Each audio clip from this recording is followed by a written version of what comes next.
On November 1st, 2024, a tragic incident occurred in Novi Sad, Serbia's second largest city, when the collapse of the train station's roof resulted in the deaths of 16 people. In the aftermath, a former engineer involved in the building's renovation until March 2023 came forward, exposing major structural flaws. These revelations sparked nationwide outrage, with many citizens attributing the disaster to deep-rooted government corruption. Since then, protests and commemorative gatherings honoring the victims have been held regularly across the country. Students quickly emerged as the leaders of the protest movement, whose symbol became the bloody hand. As early as December 2024, they began occupying university buildings and organizing walks across the country, demanding full transparency over the train station construction documents and the detention of those responsible for the Novi Sad incident. An investigation has been launched, notably targeting the former Minister of Transport. However, the close ties between the individuals under investigation and those in power have raised serious concerns about the independence of the judicial process. Main request comes related to the canopy collapse itself. So we're requesting that all the documentation regarding the reconstruction of the railway station and the canopy itself be made public. So far, some of the documentation has been published, however, we are still lacking financial documents related to that, so there's a huge suspicion that a lot of corruption was happening. On March 15, 2025, an unprecedented mobilization in Belgrade brought together around 325,000 people across the country. During a moment of silence for the victims, authorities allegedly used a sonic weapon against the protesters. People suddenly began screaming and running, veering away from the center of the street as if an invisible car was speeding through the crowd. I saw the sun cannon literally down the street at Skupština when it happened, and people started running towards us. I mean, honestly, I have never felt bigger fear in my life and probably never will. It was a lot of confusion, it was a lot of scared people. A lot of my friends and girls that were my friends were there, and they had ear damage, they had actually people stamped over them. It was absolute chaos. Our government currently did some sort of investigation, but it was not done out of pure heart, and it was not done really the way it was supposed to do. We do not accept that, because we know what happened there, and you cannot tell us that it didn't happen. Despite the government reshuffle on April 16, 2025, which saw the appointment of a new prime minister, the president Aleksandar Vučić remains in power, and the popular uprising shows no sign of slowing down. We requested that the Prime Minister and the Mayor of Novi Sad resign. This happened, actually the whole government collapsed. Students coordinate through a democratic system where each individual has the right to vote during plenums. Delegates from each faculty then gather to make decisions at the city level, with each faculty having one vote. Universities across the country coordinate to plan and carry out joint actions. There are basically protests every few days that are organized by students in different cities around Serbia. Those are one of the things we have been organizing and are still organizing, either walks throughout Serbia, runs, cycling tours, and so on. There was a cycling tour going to Strasbourg that ended recently. Now there's ultramarathon happening towards Brussels. That's another thing that we're doing. We organize regular debates, as I've said already, and discussions on how to find a solution to all of this. Alongside with the walking and the people on the bikes going to Brussels and stuff, there is actually also actions on RTS and Košutnjak.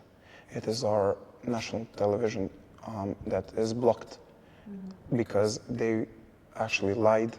They lied many times, and it was obvious that the government was directly connected with the corruption that was going on inside the national television.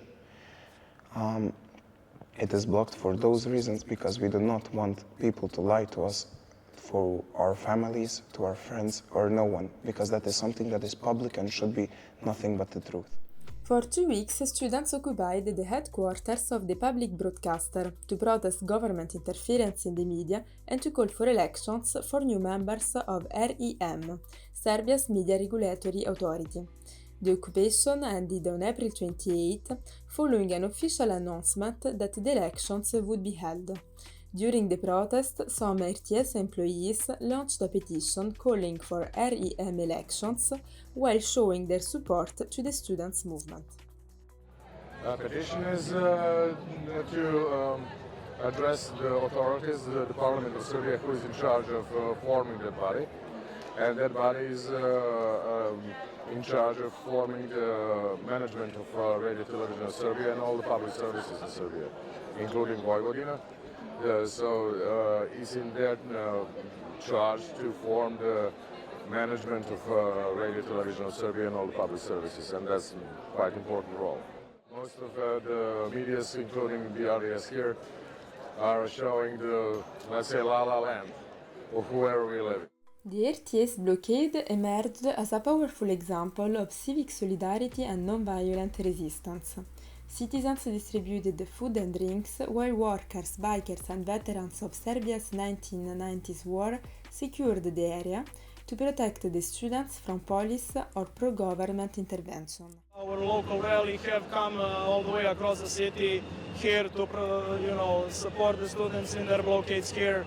Even on our first rally we voted to support students no matter how, no matter where, no matter what. So this is one of our ways to show our support. We put up our own stand, we serve hot coffee, tea, juices, water, cold juices, homemade, pastry, pies, everything. We bring it here, serve it to the people who are coming here to also support the students. This is like the first major protest that has finally woken up a lot of political abstinent people in Serbia for the past 25 or 30 years, because politicians in the government and in the opposition could not do it because people never trusted politicians that much. Svetlana is also part of the civic group that Matea belongs to. She joins the efforts to support the students nearly every evening. We are determined to stay with them, to support them any way we can, because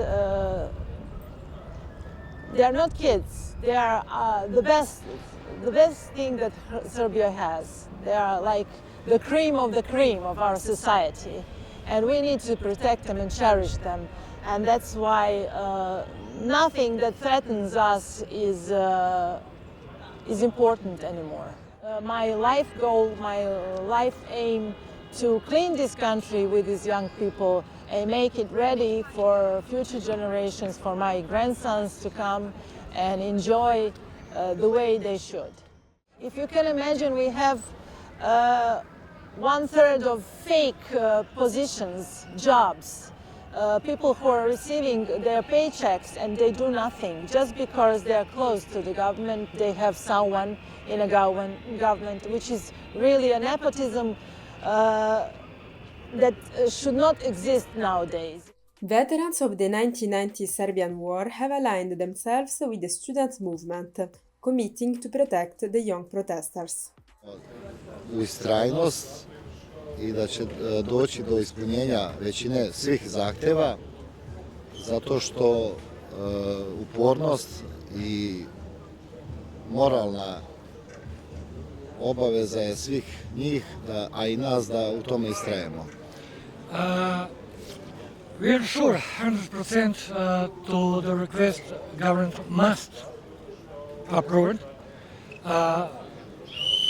because we are here and because we believe in students, and also the most of citizens of Serbia believes in students.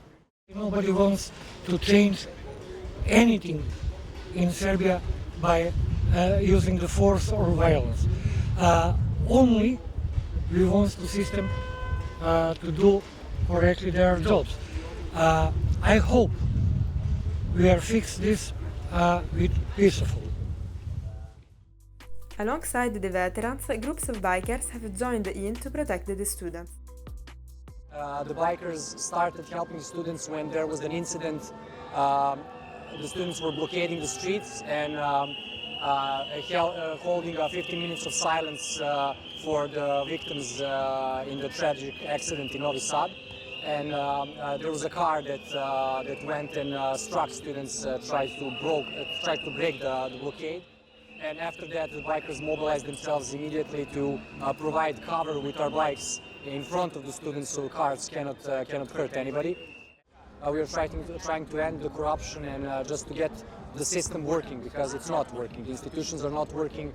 For example, the catalyst for all this was that tragic accident in Novi Sad, and nobody has been prosecuted. Nothing has been done. Everything is in a standstill, and we know why, because a lot of government officials are involved in that corruption. Yeah, so what future do these children have, the students have? And they led the charge. They led the charge with their energy, with their youth, and they woke us up as well. So we're just trying to support them, and also to be on the front with them as well, because they started it, the youth energy, everything that they have. But everybody needs to join in to get this to the end, you know, because the society is everybody's responsibility. So we need to do it together. Public support for the student movement comes in many ways, from applauding them during their walks to donating supplies to the universities under blockade. Honestly, saying that I went through many places, and when walking and generally going to protests, people love them.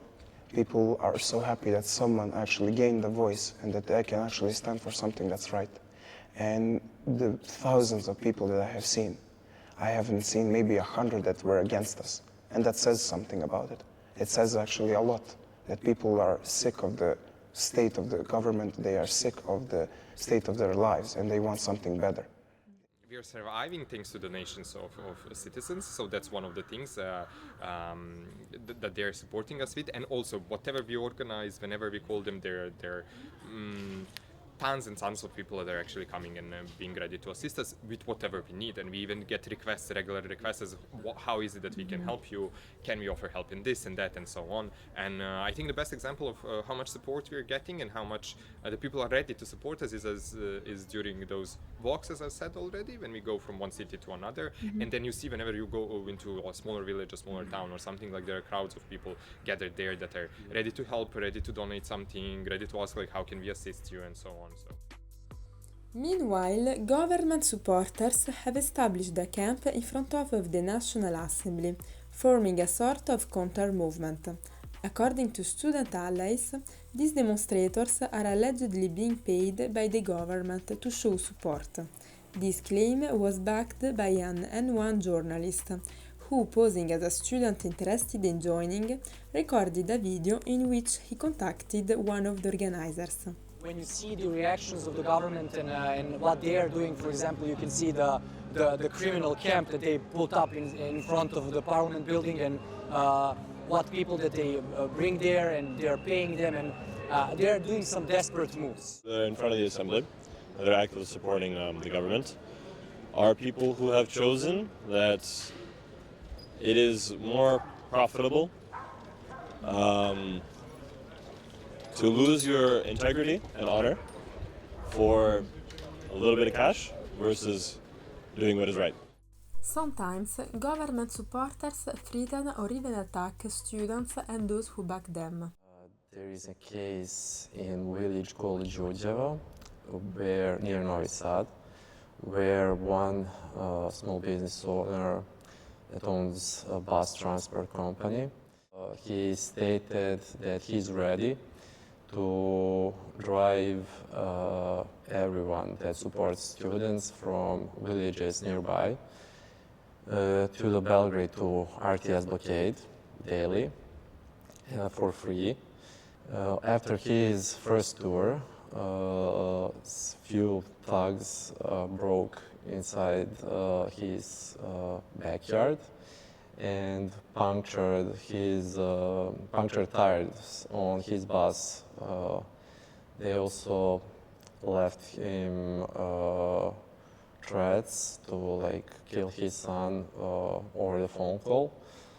So after that, he went out to public, to media, to say what happened, and he continued to drive all supporters of our protest to RTS daily.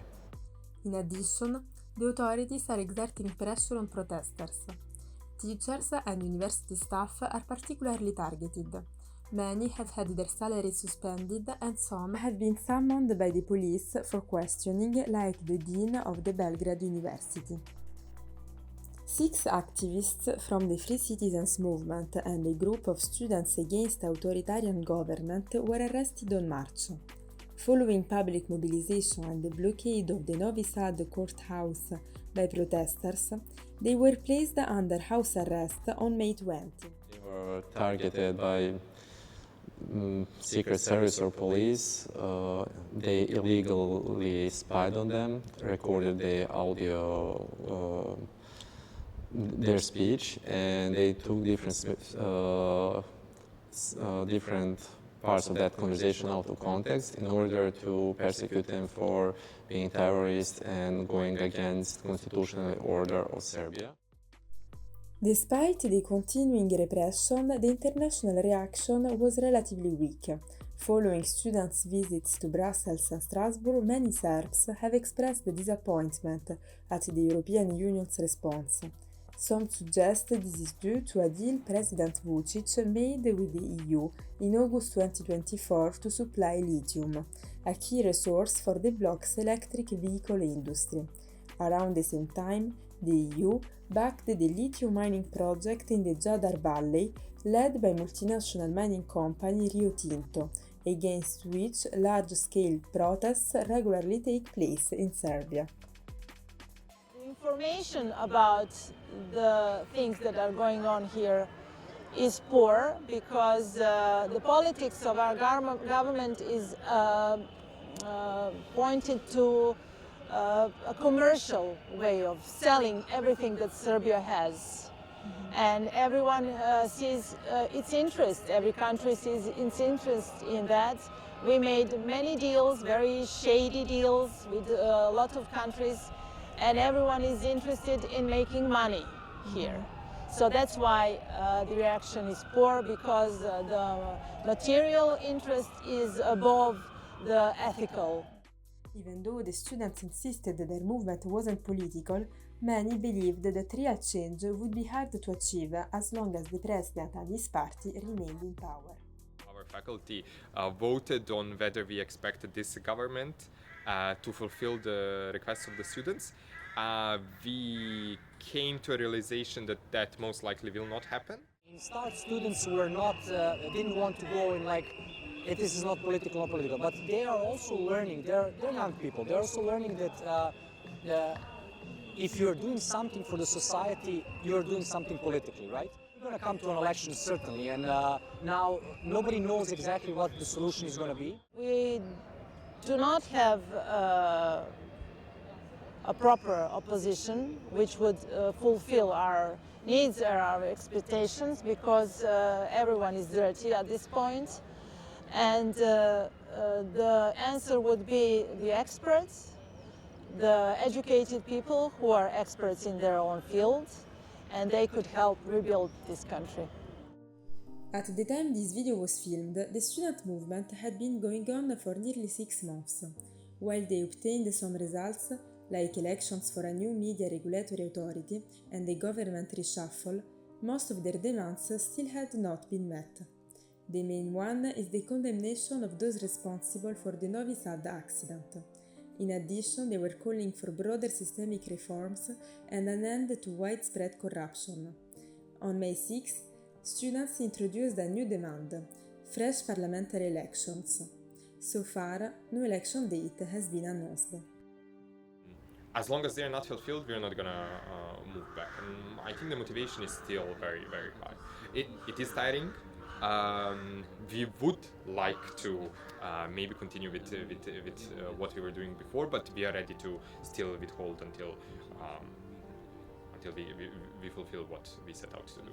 We hope they fulfill the request as soon as possible. And until then, we will not stop fighting, and we will not stop walking, and we will not stay quiet. it's not the thing is, it's not a sprint, it's a marathon. And for example, after the 15th of March, the largest protest in Belgrade in history of Serbia, people were thinking like, oh, we need to do everything on that day, we need to finish everything then.